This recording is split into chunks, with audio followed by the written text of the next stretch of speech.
Here I am setting up to do step 3 of this dormant seeding, switchgrass prep, whatever you want to call it. It's site preparation for a dormant seeding or a spring switchgrass seeding, you name it. This is actually a different spot. So in earlier videos I told you I had 4 spots. I wanted to film this spot today. And this is actually a spot that used to be switchgrass. It was a really nice stand of switchgrass. In fact, right behind the camera is cave and rock switchgrass. There's some off to my left here to the north. It's probably this tall already. We're not even in July. So it's a really good stand. But why am I killing it? Well, the road is right up there.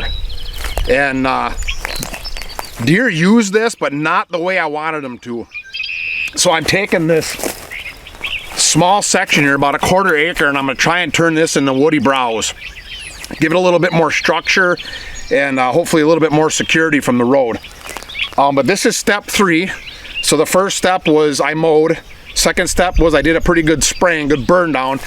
You can see here, there's actually switchgrass coming back up after I did my burn down with glyphosate, Roundup. But that's probably because some of this switchgrass wasn't up when I sprayed. That's my guess. So now I'm just going to do a round of tillage, light tillage, and I'm just trying to get down about 1 inch or 2 and rough that soil up. I'm promoting the weeds in the seed bank, and that top 1 or 2 inches, I'm promoting those to grow. I want that to happen. So you've probably heard that before, where people say you don't want to use tillage because all you're doing is you're bringing up weed seeds. That's true, and that's what I want in this case. So I want those top 1 or 2 inches of weeds to come. I want them to flush out. We get some rain, those will flush out. Then I'll do a round of herbicides. Then I might come back and do tillage, then another round of herbicides. So what I want to do is basically take that top 1 or 2 inches and free it from that seed bank, from that weed seed bank. I'm trying to almost like sterilize that top 1 or 2 inches. That'll give me a good foundation to get this dormant seeding either this fall or next spring. So we got some rain coming, so I'm gonna get going here and disc this up real quick. Doesn't have to be a perfect seed bed. I'm just trying to rough up that soil.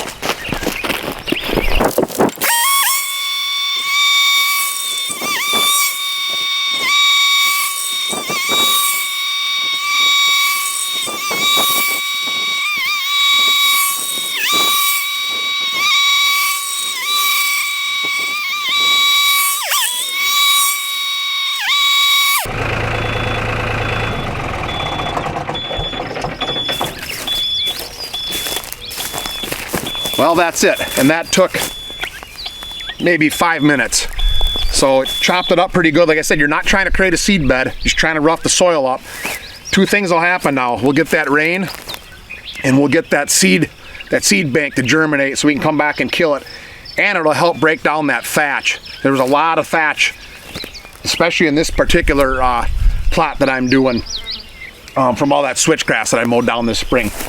So I'm gonna get the camera shut off, and I got 3 more to do. I'm gonna rough them up with the disc, and then we'll be back here in a couple of weeks, and I'll show you step 4.